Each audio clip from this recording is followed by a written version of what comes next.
Mesdames et messieurs, bonjour à tous. Bienvenue dans cette nouvelle édition du journal de CCTV français. Sans plus tarder, voici les grands titres de l'actualité.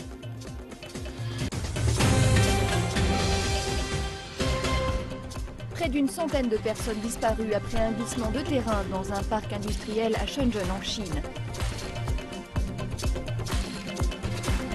En Espagne, le Parti populaire remporte les élections mais perd sa majorité absolue.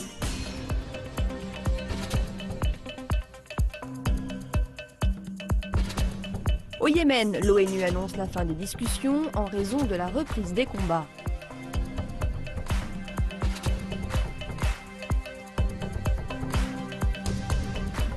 Le gouvernement somalien organise la conférence nationale de la jeunesse à Mogadiscio.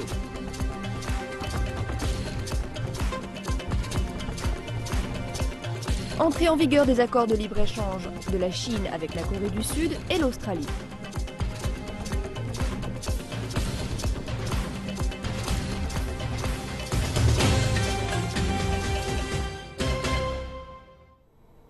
Nous ouvrons ce journal avec les dernières nouvelles concernant le glissement de terrain survenu dimanche dans un parc industriel à Shenzhen, dans la province chinoise du Guangdong. Selon le dernier point de presse ayant eu lieu ce lundi à 9 h heure de Beijing, au total 91 personnes étaient encore portées disparues. Plus de 900 personnes ont pu être évacuées saines et sauves et 3 personnes sont blessées. 7 personnes ont été sauvées et amenées à l'hôpital, aucune dans un état critique. 33 bâtiments ont été ensevelis par le glissement de terrain qui s'est déclenché dans le parc industriel de Hangtayu vers 11 h 40 du matin, laissant plus de 100 000 mètres carrés de débris sur le site. Un quartier général de secours a été mis en place et plus de 2000 professionnels mobilisés, dont des policiers, des pompiers et des travailleurs médicaux. Des signes de vie ont été détectés à 3 endroits du site. Les efforts de secours ont été freinés par une série d'obstacles, parmi lesquels la pluie, le peu de visibilité la nuit et la grosse quantité de boue. Le secrétaire du parti de la ville dirige les opérations de secours. Nous faisons tout ce qui est en notre pouvoir pour l'opération de secours. L'effondrement s'est produit sur une grande surface et au moins 500 pompiers ont été mobilisés jusqu'à présent. L'opération de secours nécessite un haut niveau d'expertise et fait face à de grandes difficultés, mais nous faisons tout ce que nous pouvons. 200 autres pompiers vont être déployés aux côtés d'un escadron spécial de secouristes de la police militaire. Politique étrangère à présent. Les Espagnols ont envoyé hier dimanche un avertissement aux formations politiques traditionnelles. Le Parti populaire de droite est arrivé en tête des élections législatives mais a perdu sa majorité absolue. Les socialistes sont deuxièmes, talonnés par Podemos. Résultat des courses, un parlement morcelé et un pays difficile à gouverner. Les conservateurs du Parti populaire au pouvoir depuis 2011 ont remporté 121 sièges sur 350 au Parlement, soit 65 sièges de moins qu'en 2011, et loin de la majorité absolue qui leur permettrait d'être investis sans souci. Même avec le soutien des 40 députés de la nouvelle formation libérale Ciudadanos, qui a annoncé à maintes reprises qu'elle refuserait l'investiture au chef du gouvernement sortant, Mariano Rajoy, ils auraient des difficultés à former un gouvernement. Le Parti socialiste arrive deuxième avec 91 sièges, le pire résultat de son histoire. Son hégémonie est menacée par l'autre nouvelle formation, celle-ci de gauche radicale, Podemos. Le parti de Pablo Iglesias, né en janvier 2014, émerge comme troisième force politique et obtient avec ses alliés plus de 20% des voix et 69 sièges. Il avait même été donné en deuxième position par un sondage réalisé à la sortie des urnes. Le premier cycle de discussion sur la paix au Yémen, qui vise à mettre fin à 9 mois de guerre civile et d'intervention étrangère, a fini sans qu'aucun accord ne soit conclu en Suisse. Les factions rivales reprendront les négociations le 14 janvier en Éthiopie. De nouveaux combats ont lieu cette semaine en dépit d'une trêve décidée pendant les pourparlers. Selon des sources militaires, au moins 68 personnes ont été tuées près de la ville septentrionale de Harad, qui a été assaillie par les loyalistes jeudi dernier. Les pourparlers de paix se sont achevés après que les parties belligérantes se sont mises d'accord pour former un comité pour superviser le cessez-le-feu. La violation du cessez-le-feu s'est intensifiée vendredi après que l'Arabie saoudite a bombardé des zones au nord du Yémen et aurait ouvert les frontières du sud pour permettre à davantage de miliciens pro-Hadi de pénétrer le territoire yéménite. Plus de 5800 personnes ont été tuées et plus de 27 000 blessés depuis que les frappes de la coalition dirigée par l'Arabie saoudite contre les rebelles ont commencé au mois de mars. Au Moyen-Orient toujours, des appareils militaires irakiens ont distribué des prospectus dans la ville de Ramadi, appelant les habitants à quitter la localité dans les 72 heures. Cette ville de l'ouest de l'Irak se trouve aux mains des militants du groupe État islamique. Un porte-parole de l'armée a déclaré que les prospectus indiquaient une route sûre pour évacuer les civils et leur demandait de transporter avec eux leurs documents d'identification. Toutes les forces de sécurité ont reçu des instructions pour s'occuper des civils qui viendraient à eux. Un responsable a déclaré que cette action était le signe qu'une grande opération militaire pour reprendre le centre de la ville allait bientôt être lancée. La semaine dernière, les forces de sécurité irakiennes ont annoncé qu'elles avaient réussi à avancer sur 2 fronts à Ramadi, chassant les militants du groupe État islamique d'une base de commandement militaire. Les services de renseignement irakiens estiment que le nombre de combattants du groupe État islamique retranchés dans le centre de Ramadi varie entre 250 et 300. En Afrique, le gouvernement somalien a lancé la Conférence nationale de la jeunesse, un rassemblement de la jeunesse dans et à l'extérieur des frontières du pays.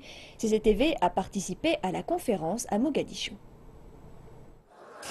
Un rassemblement ayant ses propres caractéristiques. La Conférence nationale de la jeunesse donne à la jeunesse somalienne une voix pour la première fois depuis 2 décennies. Ils ont été touchés par le conflit civil et sont désormais heureux. Le gouvernement leur donne la possibilité de s'exprimer. C'est là une opportunité pour les jeunes somaliens de se réunir et de partager leurs opinions.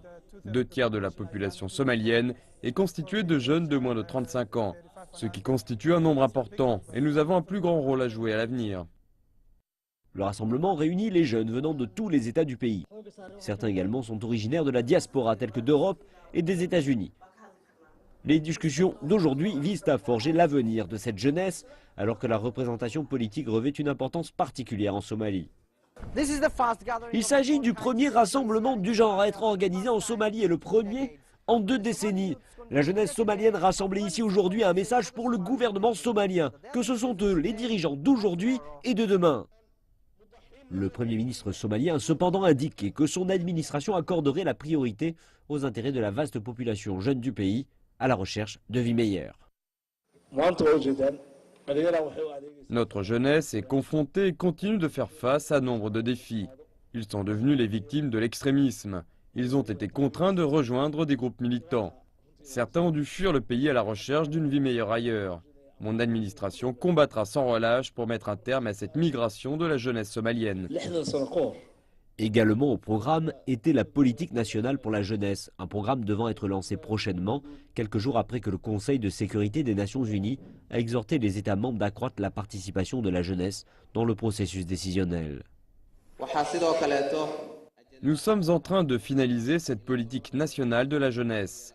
Nous allons également former un congrès national de la jeunesse qui s'intéressera aux problématiques de la jeunesse, pas uniquement dans les grandes villes, mais aussi dans les localités populaires et rurales. Ces jeunes seront la voix de la jeunesse somalienne dans tout le pays. La conférence a été saluée en tant que succès par beaucoup, mais la jeunesse somalienne déclare vouloir des emplois.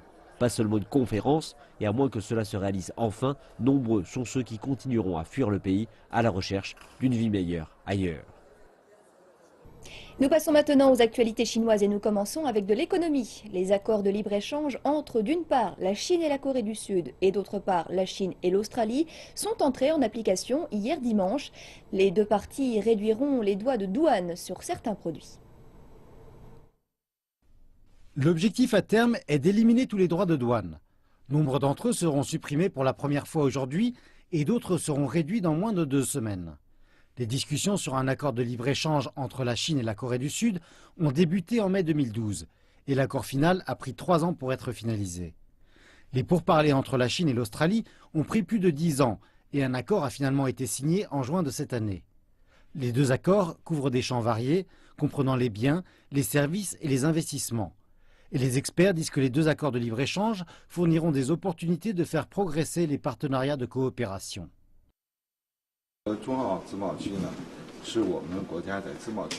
Les accords de libre-échange Chine-Corée du Sud et Chine-Australie sont des avancées significatives dans la mise en place de zones de libre-échange. Ils sont hautement libéralisés et couvrent une large gamme de domaines, comprenant le commerce traditionnel de biens et de services, ainsi que les investissements et les règles. Dans le même temps, la Corée du Sud et l'Australie sont deux économies importantes et les accords de libre-échange avec elles sont plus étendus que jamais auparavant.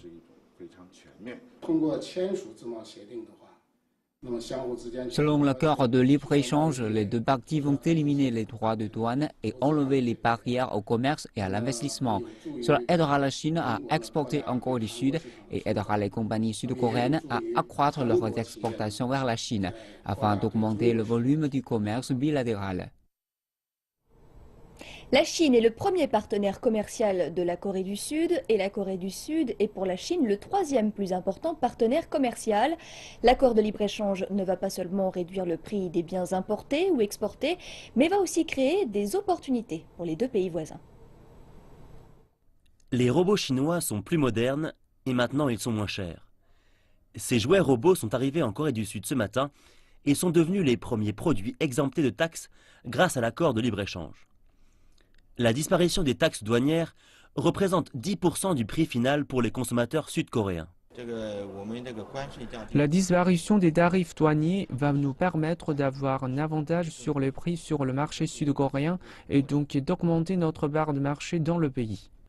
Les consommateurs bénéficient aussi de l'accord de libre-échange.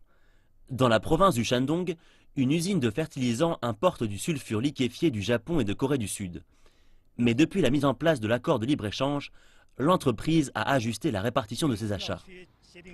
Lorsque l'accord prendra effet, le sulfure sud-coréen sera bien moins cher que celui du Japon.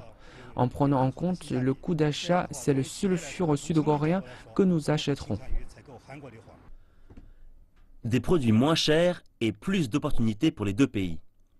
L'accord devrait agir comme un moteur de croissance pour les deux pays, renforçant encore davantage la coopération économique et commerciale qui les lie. Après l'application de l'accord de libre-échange Chine-Corée du Sud, il y aura plus de coopération pour la modernisation industrielle, ce qui signifie que certains secteurs industriels vont devenir des industries de pointe, TIC et soins médicaux compris. D'ici 20 jours après la mise en application de l'accord, 90% des biens commercés entre les deux pays voisins seront exemptés de taxes. Ce qui signifie que d'ici 2016, un volume d'échange évalué à 46 milliards de dollars américains sera exempté de droits de douane. Au terme d'une décennie de négociations, un accord de libre-échange entre la Chine et l'Australie a pu voir le jour. Cet accord prévoit l'abolition des droits de douane sur une large gamme de produits. Noël est arrivé plus tôt pour les deux pays.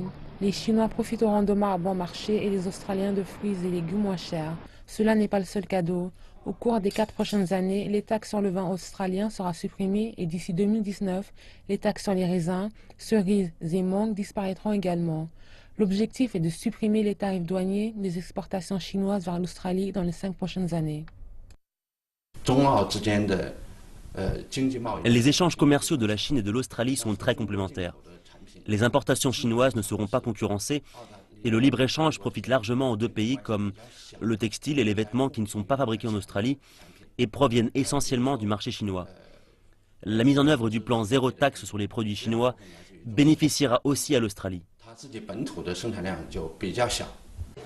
Le côté australien a accueilli l'accord de libre-échange avec satisfaction. Un éleveur de moutons de la Nouvelle-Galles du Sud a déclaré que ses produits seront plus compétitifs vu qu'ils ont maintenant accès au marché chinois. Il y aura certainement plus d'entreprises en Chine et ils cherchent à acheter notre laine, ce qui est fantastique. Tout ce que nous pouvons faire, c'est espérer. Mes objectifs sont de fournir des produits de bonne qualité. Avec l'entrée en vigueur de l'accord de libre-échange, 30% des taxes sur les exportations agricoles australiennes seront supprimées, ce qui représente près de 1,5 milliard de yens, soit 230 millions de dollars qui ne seront pas prélevés. L'industrie agricole australienne devrait considérablement en profiter, ainsi que les entreprises spécialisées dans l'élevage d'animaux. Au mois de novembre dernier, le président chinois Xi Jinping a déclaré lors d'une réunion du groupe en charge des affaires économiques et financières que le principal travail du gouvernement sera de réduire le stock de logements dans le secteur immobilier. Certains fonctionnaires ont déjà manifesté leur résolution pour résoudre les problèmes de logement en Chine. Notre équipe s'est rendue à Anyang pour comprendre comment le gouvernement local stimule les ventes immobilières. Il est 7 h du matin et il fait moins 4 degrés. C'est un matin habituel à Anyang, situé dans la province de Henan, au centre de la Chine. Mais devant les portes du centre des transactions immobilières de la ville, les gens forment une longue file. Ils attendent d'obtenir leur subvention de 20 000 yuans pour acheter un nouvel appartement. Je suis arrivé hier soir à 19 h et je suis resté toute la nuit dans ma voiture. J'ai dû venir plus tôt parce qu'il y a tellement de monde qui attend d'obtenir les subventions. Avant, je n'étais pas sûre si je voulais m'acheter une maison. Mais après que le gouvernement a annoncé sa nouvelle politique, j'ai décidé de sauter le pas. Dans le futur, s'il y a d'autres subventions, j'achèterai probablement une autre. En août dernier, le gouvernement de Anyang a introduit une série de mesures visant à pousser plus de monde à acquérir des appartements. Quiconque, y compris les citadins et les travailleurs migrants, peuvent obtenir des subventions s'élevant à 20 000 yuans s'ils désirent acheter une maison jusqu'au 31 décembre. Jusqu'à présent, près de 13 000 maisons ont été vendues. Pour le gouvernement, le coût du montant total des subventions s'est élevé à plus de 200 millions de yuans. En dehors des subventions financières et d'intérêts, d'autres mesures de stimulation ont été mises en place, comme la réduction des taxes. Sur une base annuelle, le marché immobilier a connu une forte croissance. Les industries relatives à l'immobilier, comme la rénovation et l'électroménager, ont annoncé de bons chiffres. Aujourd'hui, la Chine fait face à un vrai défi. Comment occuper les millions de logements inoccupés et invendus? La plupart des logements se trouvent dans des villes de 3e ou 4e rang qui ont été touchées par la migration des travailleurs vers les grandes villes. Les autorités locales de la province de Henan placent tous leurs espoirs dans l'urbanisation comme source de réduction du stock de logements. Le mois dernier, la province est engagée à louer chaque année au moins 300 millions de yuans pour encourager les fermiers à acheter leur première maison en réduisant les frais de transaction. L'urbanisation n'est pas possible si les travailleurs migrants n'ont aucun endroit pour vivre dans les villes. Nous avons donc décidé de consacrer tous nos efforts pour nous assurer qu'ils puissent s'installer dans un endroit de leur choix et bénéficier des mêmes avantages sociaux. Cela va alimenter la demande de logement. En 2014, le marché immobilier chinois a connu un ralentissement en raison d'une faible demande et d'une offre excédentaire.